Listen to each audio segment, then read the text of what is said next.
मुखातून पापाची पाप बाहेर पडतं आणि मग म्हणता क्षणी त्या मकराद्वारे प्राण्याचं मुख बंद केलं जातं. म्हणजे त्या पापाला मनुष्याचा देहात पुनश्च प्रवेश नाही.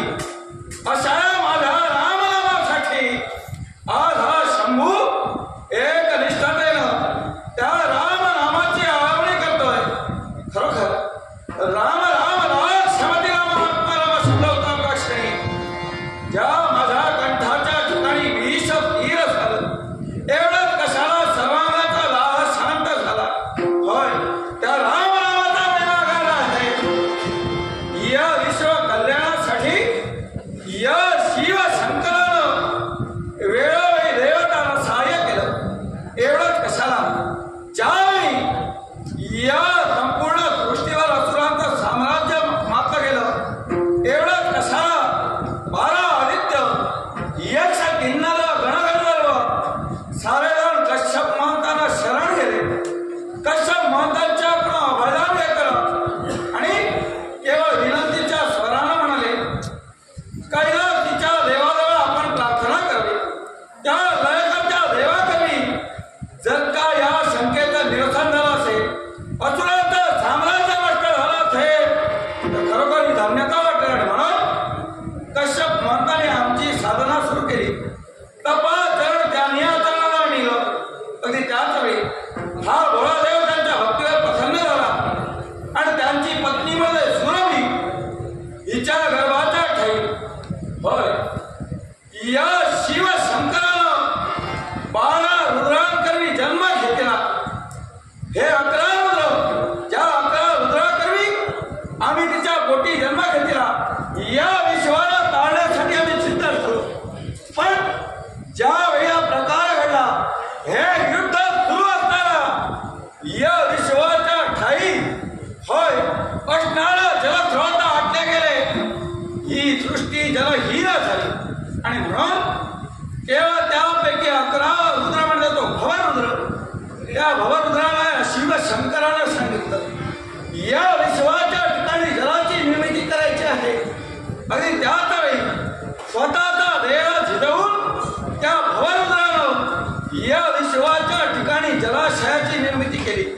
तो प्रचंड महासागर या विश्वाच्या ठिकाणी भवसागर म्हणून ओळखला जाऊ लागला. त्या भवरुद्राला या शिवानं वरदान दिलं की झालेल्या क्षणी पुढे येणाऱ्या काळात केवळ 11 रुद्र म्हणून तू पुनश्च जन्म घ्यायची. असा शंभू स्वतःच्या भक्तांच्या ठाई प्रत्येक वेळी होय केवळ आशीर्वादालाच राहिला. आणि म्हणा या कैलासाने आवाज केला. काही वेळ रामनामाचा राम राम राम श्रीराम.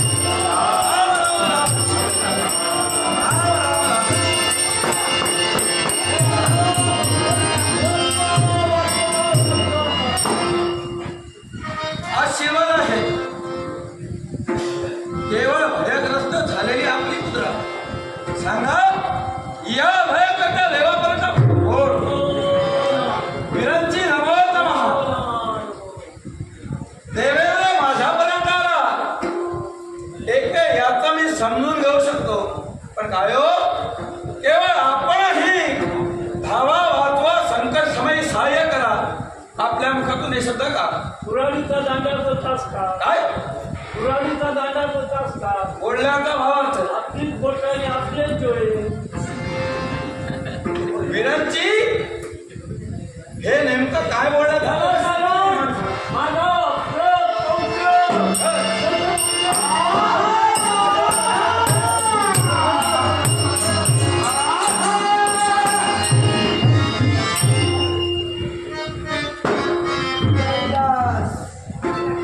काही क्षणाला शांत वाटतो, पण इथली देवता रुद्र देवता जी थांबणं कठीण आहे, ती बोलू लागली की थांबत नाही. असू दे, मला पण बोलणी करायचीच आहे. नाट्यप्रेमी अमोल पालकर यांकडून पारदर्श करायचं. नीलकंठा सकाळपर्यंत युक्त असणारा माझ्या गणेशला हे अनाथांच्या नाथा माझ्या अमृत नाथा. हजेऱ्यावर हजेरी. मनातील चांगल्या इच्छा पूर्ण होतील शिकवलं आहे. तेव्हा तुम्ही सांगितलं का मी मनात वाईट करून आलोय?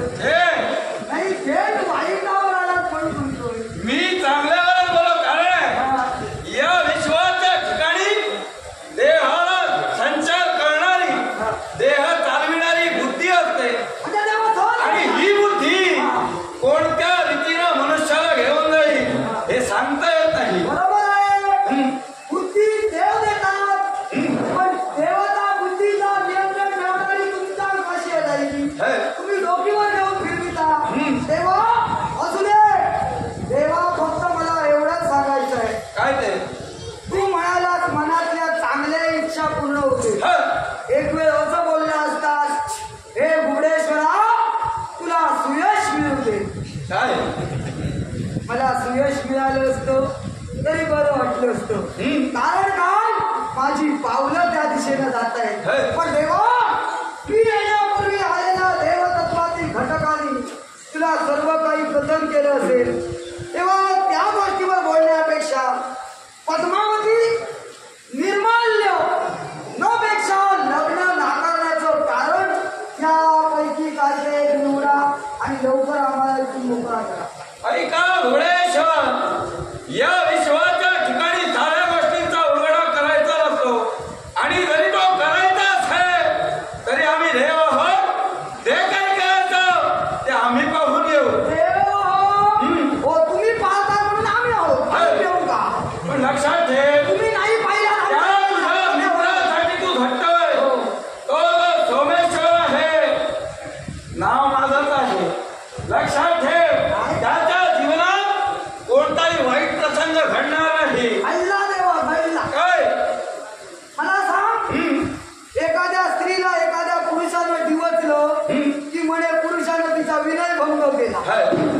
आता देवा सांग, एखाद्या स्त्रीनं काही घटकेपूर्वी प्रेम केलं आणि काही घटकेत नाकारलं, आता कसला भंग समजूया? सांग, हे घोडेश्वरा, सांग देवा सांग. नाही म्हणे पक्षी राजाची केवळ तोच चालते, तुझी जीवाई आता काय काय चालतं ते कळेल तुम्हाला. लक्षात ठेव, तू या इथं काळात मरवण्यात आहे. देवगिरांची या ठिकाणी आहे. तुझ्या मित्राचं काही वाईट होणार नाही. माझ्या मित्राचा क्षणासाठी प्रेमभंग झाला, तोही त्यानं पचविण्याची ताकद क्षमता ठेवली. पण ज्या बापानं नाकारिलं त्याचं कारण कळायला हवं.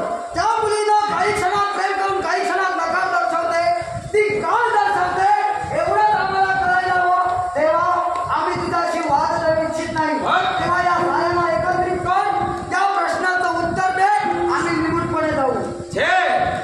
या प्रश्नाचं उत्तर मी तुला केव्हाही देणार नाही. मग एक काम कर, काय ते पद्मावती दे. काय ते अधिकाराला मागताय. अधिकाराला मागे. हे लक्षात ठेव, काय करणार? देव आणि भक्त. ते नातं नको. मी मित्रासाठी आलोय. अरे तू हक्कानं मागण्यासाठी सिद्ध झाला, हो. पण मी जो देव आहे, कामाची वृत्तीला ते आहे. तुम्ही तामाची हो. देवा माझी इच्छा नाही, देण्यासाठी तत्पर आहे. मी तुझ्या शब्दाचं मान देणार आहे. तुम्ही कुणाकुणाचे बाजी राहत ते कळलं आम्हाला. आम्ही येण्यापूर्वी तुम्हाला बऱ्याच जणांनी आपले करून घेतले, बऱ्याच जणांनी तुम्हाला टोल लावला. तिथं सर्व अडवत आले आणि ऐश्वर्याला आपल्या जवळ गेलं.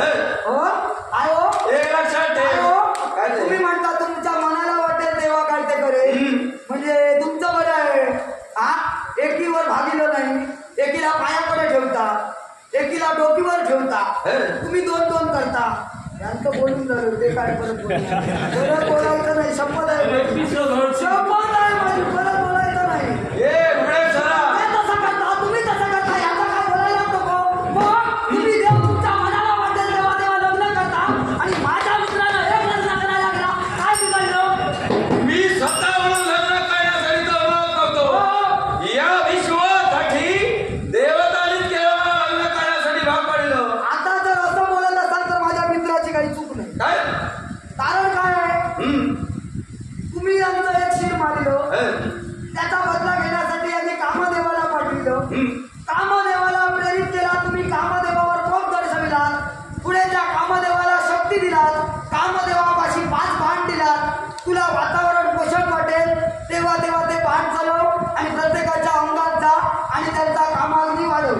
आहे तुमच्या त्या कामदेवानं माझ्या मित्रावर जादू केली, त्यांच्या नातीनं माझ्या मित्रावर जादू केली. माझ्या मित्रासाठी तिथलं वातावरण पोषक ठरलं. दोघांनाही एकमेकाचं वातावरण पोषक ठरल्यामुळं ती दोघेही जवळ आली. मग देवा, हे सर्व माझ्या मित्रानेही केलं नाही, यांच्या पद्मावतीने केलं नाही, केलं ते तुम्ही देवतांनी केलं. तेव्हा बऱ्या बोलानं पद्मावती द्या, न पेक्षा कारण द्या. नाही, हे सारं तू बोलतोय. तुम्हाला बोलतो याला आई, काय? आई, तू बोलतोयस खरा, पण तू सोमेश्वराच्या बाबतीत बोलतोय. त्याला नाही हवं होता, मित्रासाठी तू कार्य आला. म्हणजे मी जाऊ नये, याला कारण आहे. मी जाऊ नये. त्याला नाही हवं असेल, या शिवाची भक्ती ज्याला करावी, हा शिव याच स्वरूपात तिथपर्यंत आता आहे. मी बोलू, हे. आता मी बोलू. बोल. माझ्या मित्राच्या जीवनाची खरी वाट तुम्ही लावा. काय? माझ्या मित्राच्या जीवनाची खरी वाट ए! तुम्हाला सर्व माहित होतं पुढे काय होणार आहे.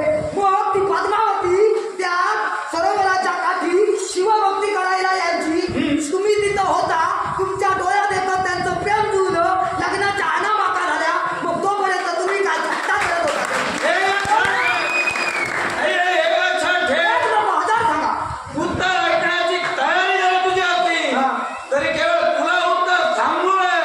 याला काय ते ऐकण्याची आवश्यकता हवी. तुम्ही जर उत्तर सांगत नसाल तर मी साऱ्या विचार गोष्टीचा उलगडा तुझ्यापाशी निकालावा मी आहे. मित्रासाठी येऊ नये असं तुम्ही सांगूच नाही. मित्रत्वाचं नातं देवाने निर्माण केलं की आम्ही केलं? मित्रत्वाचं नातं देवानेच निर्माण केलं. मग कुंपणच शेत खातं. पण त्या मित्रत्वासाठी तू कुणासमोर आला, कोणत्या मर्यादेपर्यंत हे लक्षात ठेवायला. मर्यादेचं बोलू नका, काय? कारण मी या देवतत्वाशी निगडीत आहे. देवतत्वाच्या खाणापुरा मला माहीत आहे, म्हणूनच मी बोलतोय. आणि मी बोलताना सर्व गोष्टी पुराव्यानिशी आणि उदाहरणासहित बोलतोय. तुम्ही म्हणता मित्रासाठी मी जाऊ नये. मग मला सांगा, या विश्वात महाशनी नावाचा दैत्य तुमच्यामुळे प्रबळ झाला होता. त्या महाशनीनं या देवराज देवेंद्राला बंदिवासात ठेवलं होतं. त्यावेळी त्या महाशनीचा जामात म्हणजे तुमचा वरुण देव, बोलतोय तो, हा वरुण देव, त्या वरुण देवाला पुढे केला. वरुण देवाला पुढे केला आणि या देवेंद्राची मुक्तता करायला सांगितला. काय तुम्ही कुणाला कधी कुणाचे पाय धरायला लावाल हे सांगता येणार नाही. हे बघ. तुम्ही सांगाल तसं सगळं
उत्पत्ती करण्याचं कार्य या जगतपालक महाविष्णूने त्या प्रत्येक जीवसृष्टी पालन करण्याचं कर्तव्य करा आणि आदि अनंताने अति जगभक्षक ठेव या जीवाचं हनन करा. त्रैदेवता योग्यरित्या आपलं कार्य परिपूर्ण करता येईल जेणेकरून या विश्वाची विश्वघडी अगदी सुरळीत चालली.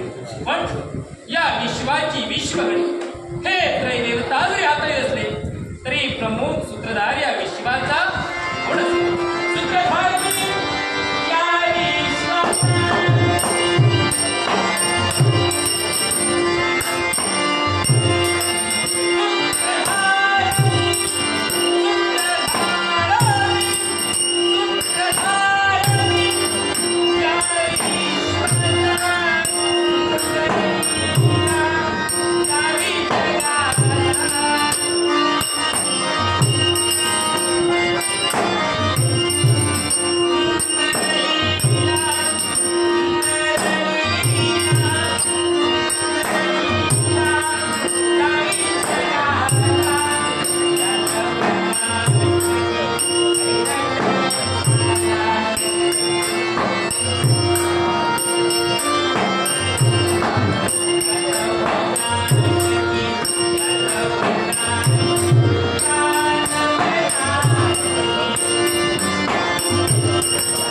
कैलासी शिवशंभू भोलेला ही पर्वणी सारी देवतांची चालली आपल्याला भेटायला या महासागराला भेटायला ही सारी देवतांची पर्वणी या महासागराला भेटायला देवतांची पर्वणी महासागराला भेटण्यासाठी तेव्हाच येते जेव्हा महासागराने भली मोठी लाट उसळते. झालं तरी का जगातून खरं न्यायालय हे आहे. नक्की. वादी आणि प्रतिवादी याचा विचार करताना मला सांगा, एखादी गोष्ट लिहिल्याच्या नंतर ती कोणता येते? मुळीच नाही. होय ना? हा, आज वाद आहे. आज वाद आहे. हा. आणि ती खोडण्याची अपेक्षा वाद घालणारा उद्भट डोक्याचा आहे.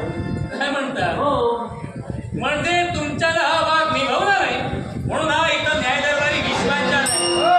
केला तो असा वाढला नाही, पण असा पसरतो, स्वतःचा आकार विस्तीर्ण करतो. या देवाची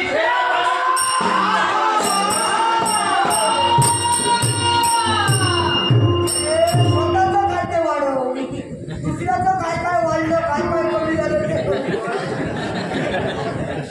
तो नंदी तिकडे फिरतोय तुझा.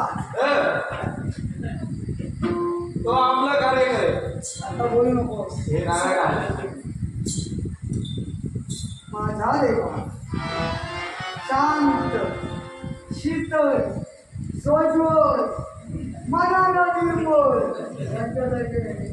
गोड बोले आहे. गोड बोले.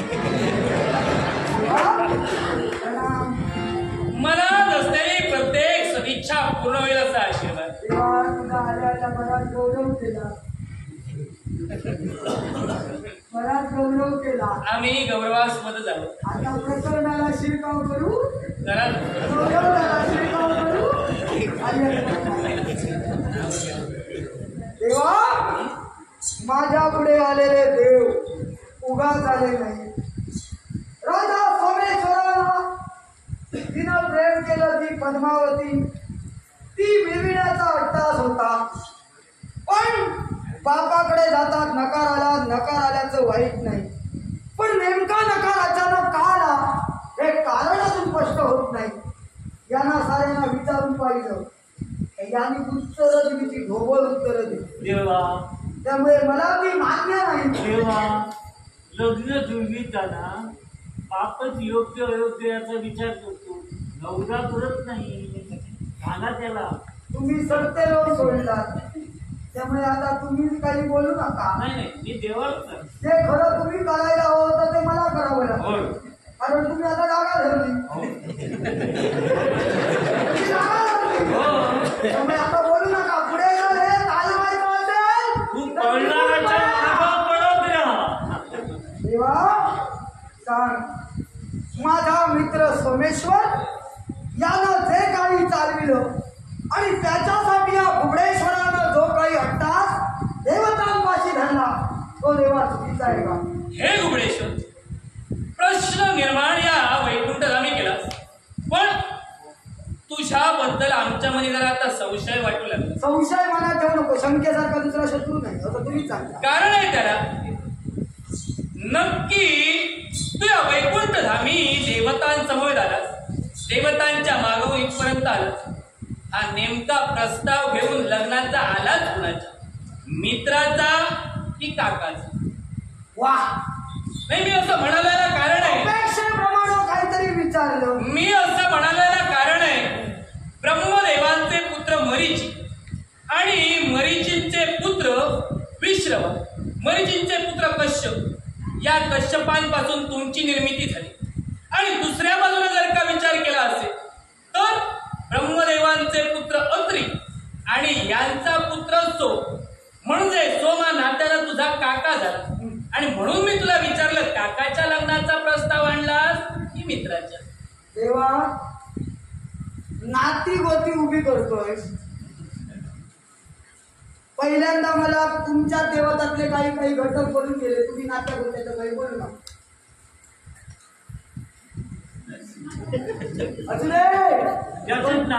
देवा होता तू विचारतोस मी काकासाठी आलो की मित्रासाठी आलो? मी आलोय तो मित्रासाठी आलो. मित्रासाठी.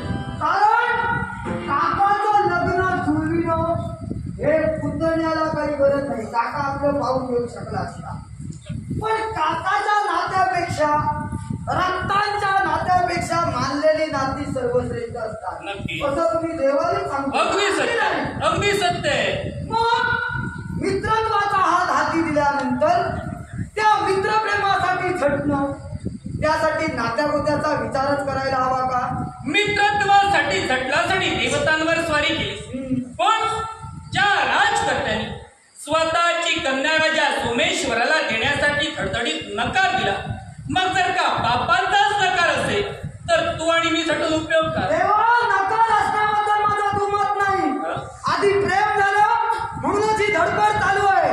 मग प्रेम झाल्यानंतर नकार येतो, मग कारण कळायला हवं, आणि ते कारण कळल्याशिवाय या विश्वात सोमेश्वर दुसऱ्या लग्नाचा विचार करू शकणार नाही. मग घुबडेश्वर कारण काय असेल हे राजकर्ते राजा निर्माल्यांच्याच मनात ते असेल. सांगतोय ना, राजा निर्माल्य सुद्धा शोधण्याची गरज नाही. त्यांच्याकडे त्यांनी आणून ठेवलेले आहे.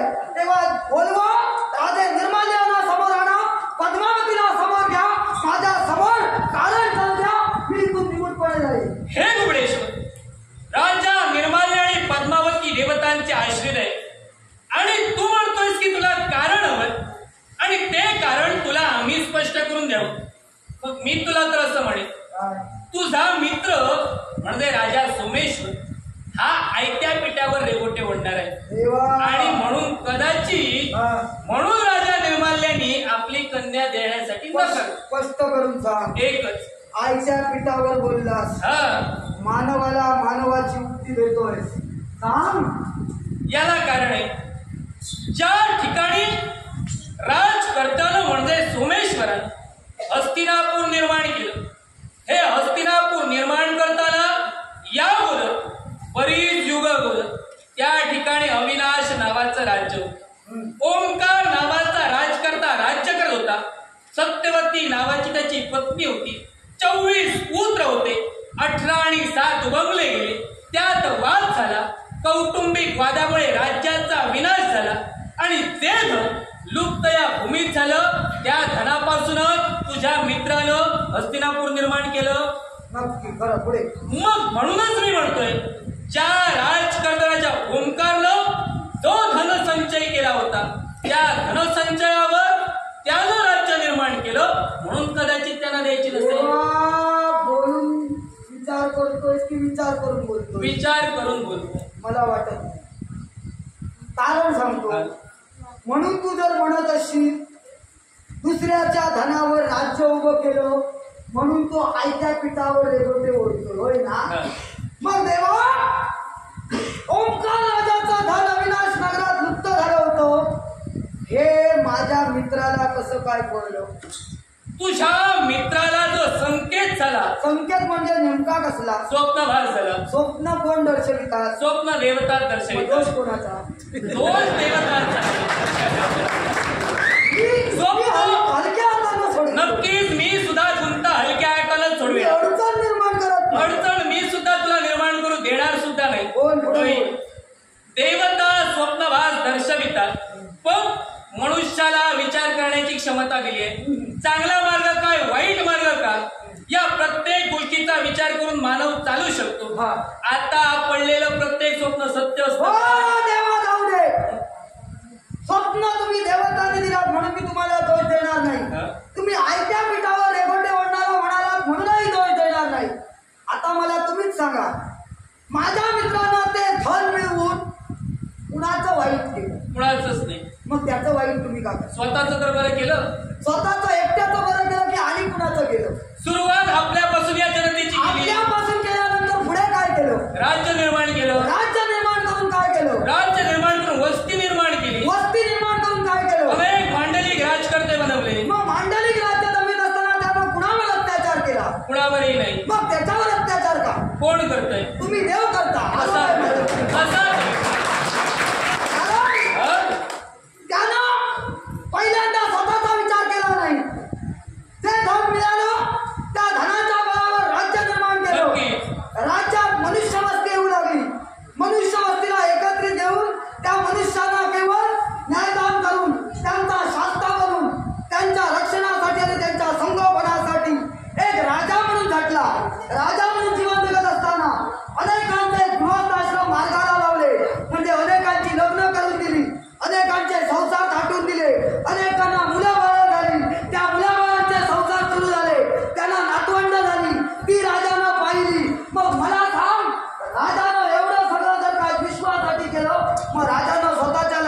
विश्वाची का झटू नये? भुवनेश्वर, तू म्हणतोयस राज्य निर्माण केलं, गृहवस्ती निर्माण केली, त्यांची लग्न करून दिली, त्यांना पुत्र झाले, त्यांची लग्न केली, त्यांची नातवंड पाहिली, इतरांची लग्न करता करता एवढे दिवस तुझा मित्र होता कुठे? तुमच्यासारखा नाही, बघितली की तिच्यावर नजर टाकली. नक्की तुमच्या मोहिनी रूपावर भरले. भस्मासूर कुठे गेले? भस्मासूर तुमचा, तुम्हीच निर्माण करता, तुम्हीच वरदान देता आणि तुमच्याच मागे लागतो. मग हे येतात, मोहिनीचं रूप घेतात. तुम्ही तो मेल्यानंतर सुटका झाली हे विचार करणं सोडून या मोहिनीच्या मागे लागतात. ही मोहिनी तुम्हाला भुलवते आणि नंतर पुढे पुढे उत्पत्ती सुरू होते. उलटा प्रकार घडतो. एकदा तुम्ही मोहिनी होता, हे तुमच्यावर भुलतात, यांना ताबा राहत नाही, यांचं वीर्यपतन होतो, ते जाऊन नरकात पडतो. त्यामुळे नरकात दैत्य जन्माला येतो. पुढे जातात, घाम टाकतात, सोल पडला, सोला दैत्य जन्माला येतो. अहो, तुम्ही तुमची लग्न अशी कशी जुळवता? तिथली नजर ती टाकता आणि उत्पत्ती करून मोकळे होता. मग माझ्या मित्रानं सदाचारानं, शिष्टाचारानं, साऱ्या संस्कारानं लग्न करण्याचं ठरविलं, तुम्ही का अटकाव करता? देवतांच्या मर्मावर बोट ठेवत सहज बोलून गेला. सहज बोलून गेला. खोटं बोललो. उदाहरण दिलं, मला लावून जाऊ.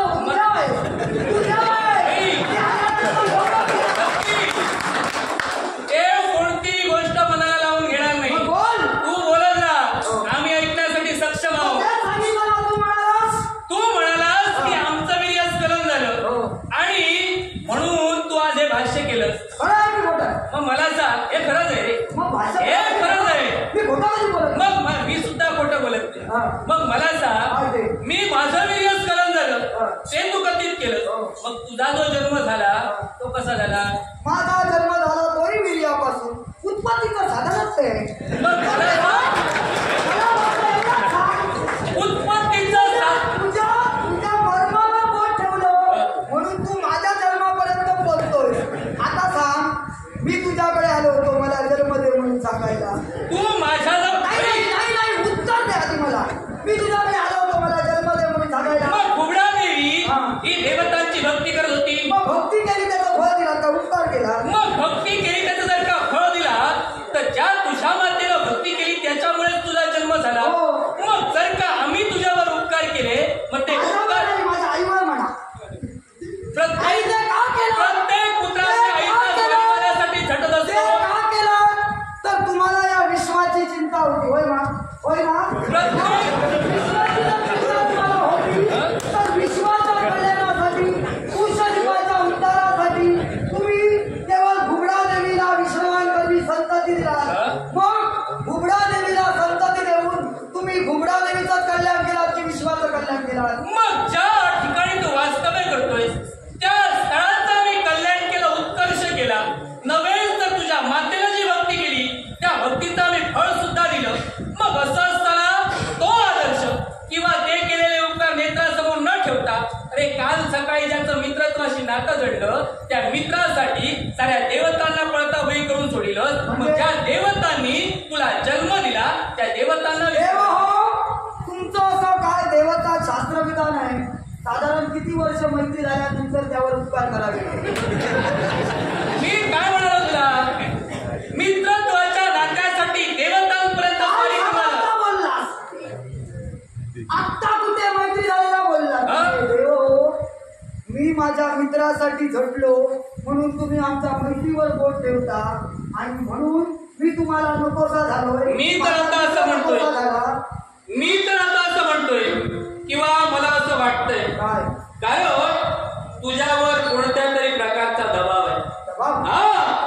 याला कारण आहे, ज्या राजकाकाच्या सोमेश्वरानं तुझ्या राज्यावर या स्वर्गावर स्वारी करण्यासाठी येत होता.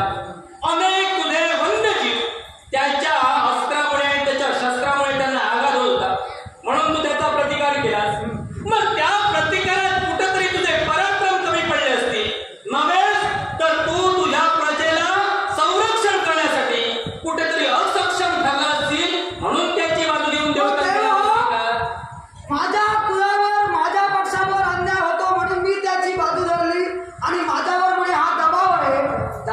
बोलतात दबाव. माझ्यावर दबाव आहे. मग दोन मृत्यूलोकातले राजे एकमेकात भांडतायत आणि त्यामुळे इतरत्र राज्यातील प्रजेला हानी पोचते. मग हे घड्यापर्यंत तुमच्या देवांवर काय दबाव होता? हे घडेपर्यंत देवतांवर काही दबाव नव्हता, काहीही दबाव नव्हता. मग तुम्ही जाऊन का हस्तक्षेप केला नाही की राजा सोमेश्वराला त्याचं उत्तर देऊन हे युद्ध का थांबविलं नाही? कारण हा घरगुती वाद होता. मग घरगुती वाद तुमचा आहे तर आमचा देखील घरगुती वाद आहे. तुम्ही मध्ये बोलू नका. तुमचा घरगुती वाद आमच्या मित्राच्या घराण्याचा वाद आहे. मित्रांचा घराण्याचा वाद आहे तर मित्राकडे जाऊन मिटव. मग मित्रत्वाचं नातं श्रेष्ठत्व नाही का? मित्रत्वाचं नातं नक्कीच श्रेष्ठ आहे. हो.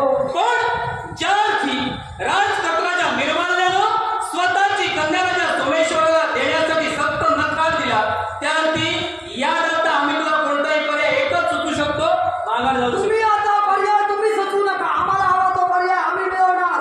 पद्मावती आम्हाला नकोच, पण राष्ट्राचं उत्तर मिळण्याशिवाय मग ह्या प्रश्नाचं उत्तर देण्याची वेळ आहे आणि या वेळेसाठी तुला ते मिळणार नाही.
तुला आधीच सांगितलं बिल येणार तेव्हा तुम्हाला जायला भेटेल. मी भविष्य जाणलं म्हणून कळत होते. हो, भविष्य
बहुतेक पोटात आता जागा शिल्लक नसेल.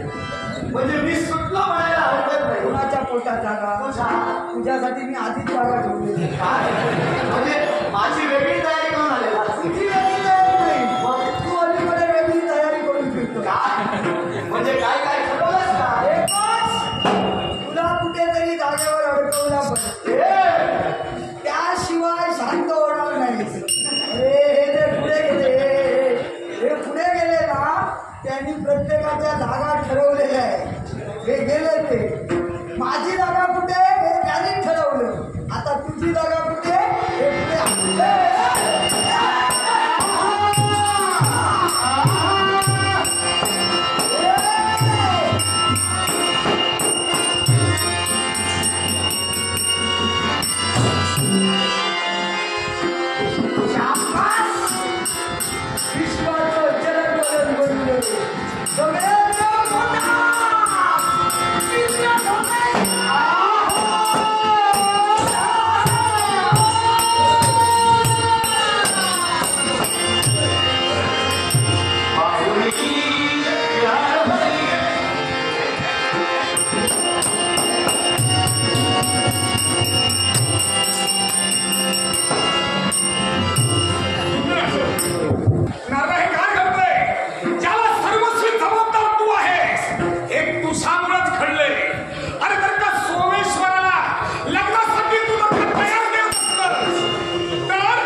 काय करतोस?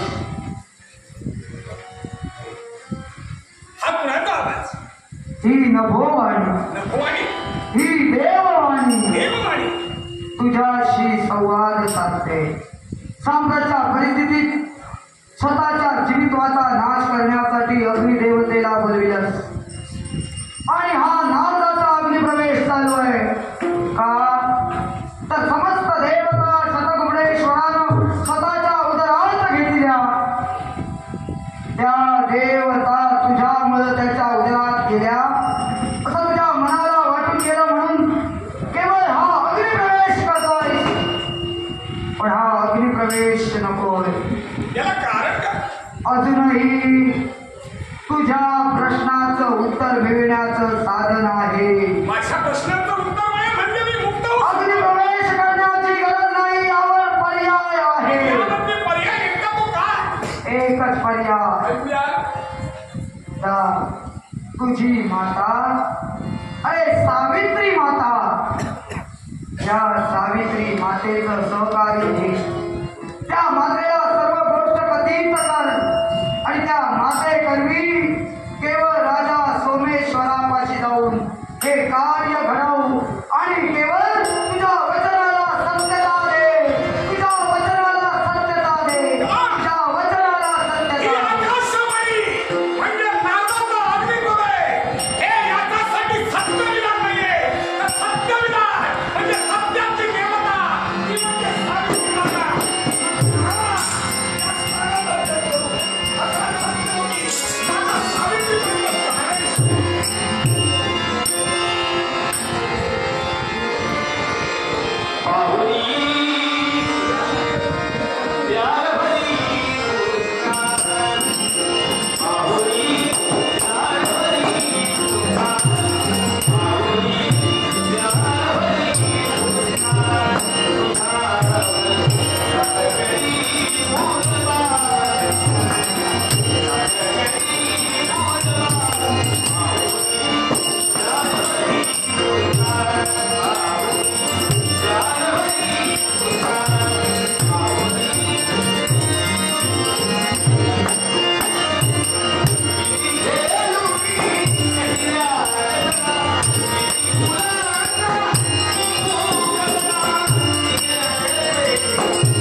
अरे माझाच तो, माझा पौत्र आहे तो.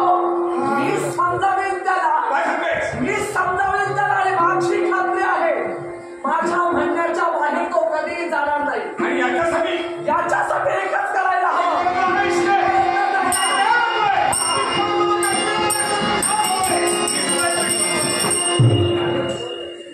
काहीतरी मुद्दा घेऊन आलीस. मुद्दा फक्त एकाच गोष्टी. काय मुद्दा आहे तुझा? सहकार्य हवंय तुझं. माझं सहकार्य? हा, या पौत्राचं सहकार्य या आजीला हवंय. काय म्हणून? एकच. अरे सारे देवता आमचे सौभाग्याचे झाले सुद्धा तुझ्या आजोबा सुद्धा. अरे तुझा मित्र शतगुणेश्वर याने साऱ्या देवतांना गिरफ्तार केलं. बरं झालं ना? अरे बरं झालं काय काहीतरी आजोबा काहीतरी बोलत राहतात. तो त्रास तुलाच सहन करावा लागतो. निदान ते पोटात तरी माझ्या मित्राच्या राहिलं तर बरं झालं. तो त्रास तरी नको ना. म्हणून त्या बायकोला नको होतात का? सौभाग्याचे झाले तुझ्या आजोबा आहेत ते. तू हे सगळं सहन खरंच बरं केलं ना. मी सहन करते म्हणून सहकार्यासाठी तुझ्या जवळ यावं लागतं. आजी, मला सांग. माझ्या मित्रानं आपल्या उदरात सर्व देवतांना घेतलंय. त्यांची मुक्तता व्हावी ही तुझी सदिच्छांपेक्षा विश्वाचं नियंत्रण बिघडणार. निश्चितच विद्या. सारा देवतांच्या ज्या मातीची जबाबदारी आहे ते जर का देवता त्या शतकुंभेश्वराच्या उदरात राहिला असेल तर विश्वाची खाली विस्कळीत होईल. मग माझा अट्टहास जो आहे त्या अट्टहासाची पूर्णता झाली नाही. कारण पद्मावतीनं नकार का दिला हे मला कारण अजूनपर्यंत कळलेलं नाही. आणि याच कारणामुळे मला भांडावं लागलं. मला संघर्ष पुकारावा लागला. मला माझं कारण कधी कळणार? मग मला जर का तुझ्या प्रश्नाचं उत्तर तुला जर का मिळालं असेल तर साऱ्या देवतांची मुक्तता होईल. हो, तसं तू सांगशील तसं होय ना? मग साऱ्या देवतांची जर का मुक्तता झाली असेल तर तुझ्या प्रश्नाचं उत्तर देण्याची जबाबदारी माझी. सर्व देवतांची मुक्तता झाल्यानंतर सर्व देवतांची मुक्तता माझ्या प्रश्नाचं उत्तर विना राजा निर्माण वचन दे. माझ्यावर मी झाले आजी बी तुझी. तू माझी आजी, आजी माझी नको. झालं सगळं भागं पडलं. मी कंटाळलोय माझ्या जीवाला. तेव्हा माझा विश्वास पुन्हा तुमच्यावर देऊन टाक. देऊन मी आहे का? अरे आत्ता तू माझ्या बाजूला मग जर का साऱ्या देवतांची मुक्तता झाली असेल तर राष्ट्रपती निर्माण यांच्या मुखातून तुझ्या प्रत्येक प्रश्नाची उत्तरं मी तुला देईन. मग आता बोलव तुझ्या मित्राला. मित्र होणे.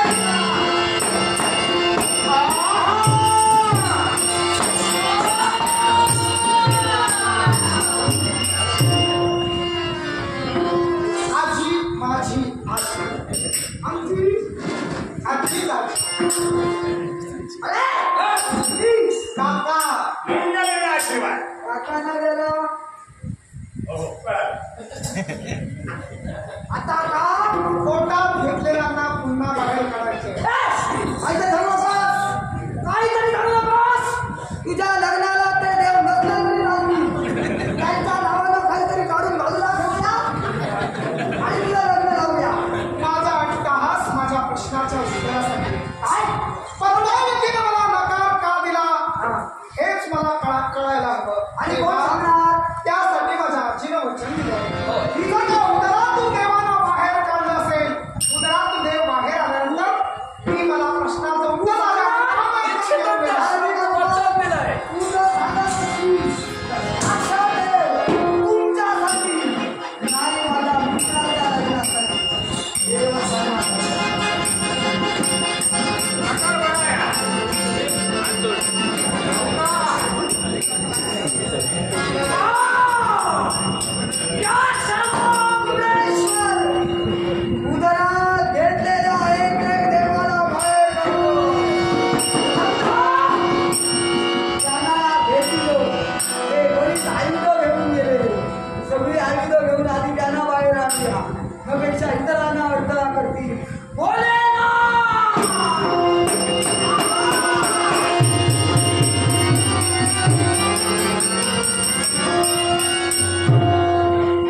देवता जगात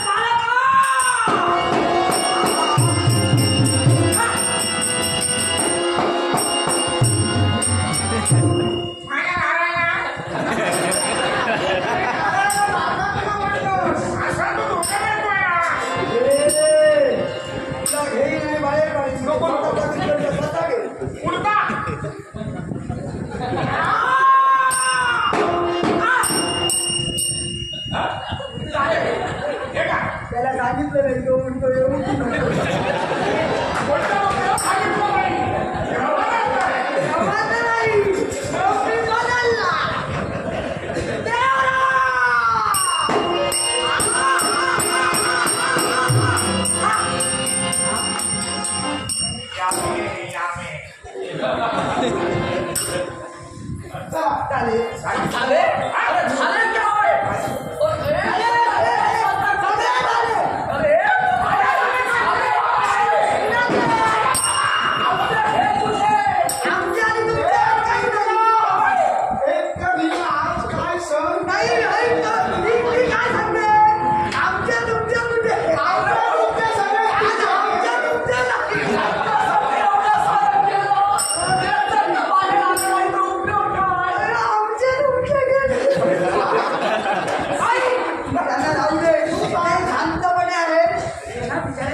आता पुढे चला आमचं कर्तव्य पूर्ण झालं आता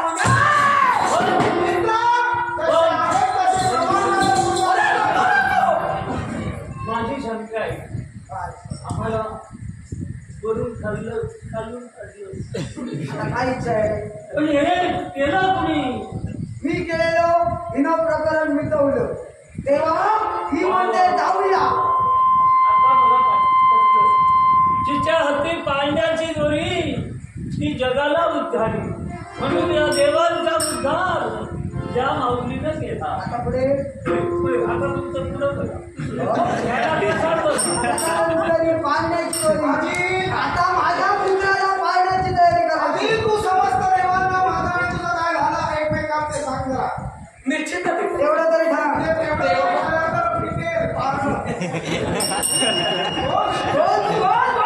आज राजकारणाला मी शब्द दिला जर का विश्वाची घडी सुरळीत चालायला हवी आणि शतकुबळेश्वराच्या उदयातून सारे देव बाहेर यायला हवे तर राजकर्ते निर्माल्य यांच्या मुखातून राजकर्त्याच्या प्रत्येक प्रश्नाची उत्तरं मी त्याला मिळवून देईन आणि म्हणूनच तर राजकर्त्याला स्वतःचा शब्द पाळला आता मला माझाही शब्द पाळायला हवा यासाठी ओ राजा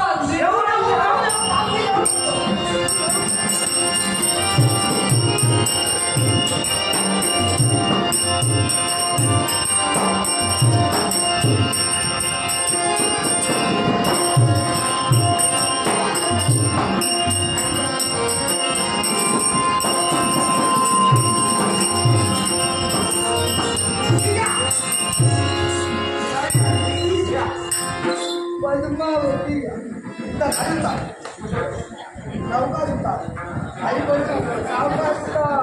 आणि नीलकंठा समोरच ठेवली म्हणजे भुवनेश्वरा यांचं भांडवल ते केले आणि याच्यामुळे हे भांडवल देव देवतांना राजे निर्माण देव आपल्यापर्यंत आमचे येणं झालं. ज्या आपल्या पद्मावतीला आमच्याशी विवाह करण्याचा मनोदय वर्षविला तिची मागणी आम्ही आपल्या समोर घातली, पण त्याला स्पष्ट शब्दात तिच्याकडून नकार आहे हे तुमचे उत्तर आहे. का नकार दिला याबाबत प्रश्न आपल्याला विचारला, आपण उत्तर दिलं नाही आणि त्यामुळेच हा सर्व काही प्रकार घडला. तेव्हा देवतांना उदरात धुळेश्वर माझ्या मित्राने घेतलं होतं. देवताची मुक्तता झाली. राहिला माझ्या प्रश्नाचं उत्तर मी आता देणार की पुन्हा तशाच प्रकारे प्रकार वाढूया नको. म्हणजे राजे, वेळ समीप आली आणि वेळ चालून आले. त्या प्रश्नाचं उत्तर आत्ताच या क्षणी दे. कारण या माझ्या कन्येचं भाकीतच मुळी तसं लिहिलं होतं. हिचा जर का विवाह झाला तर तात्काळ या बापाला मृत्यू होता.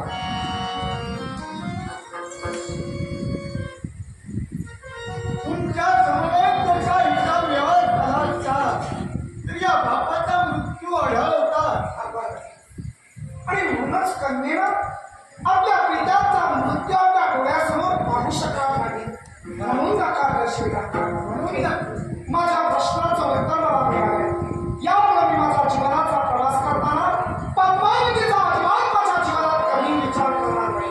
चालेल नाही, म्हणजे याला पर्याय होता, पण तो पर्याय माझ्यासारख्या मध्यम मानवाला साध्य नव्हता. म्हणजे पण पद्मावतीचा मी यापुढे विचार करणार नाही असं म्हणतोय, पण तुम्ही पद्मावतीच्या बाबतीत माझ्या बाबतीत काही विचार केला का? हो, म्हणजे कारण त्याला पर्याय एकच.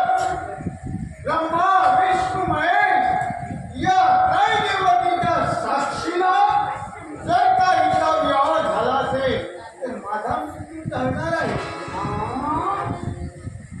म्हणजे त्रय देवतांच्या उपस्थितीत पद्मावतीचं लग्न जर का झालं असेल तर तुम्हाला मृत्यू उद्भवणार नाही. मग हा उत्तर करायचा आणि तसं जर पाहिलं असेल तर आमच्या बाबतीत किंतु परंतु विचार तर मनात नाही अथवा आपल्याही मनात नाही. केवळ एका भाकीबाबाई या ज्योतिषाबाईच आपण सर्व काही घडलं आहे. मग आपल्या सर्वांच्या साक्षीनं हा विवाह सोहळा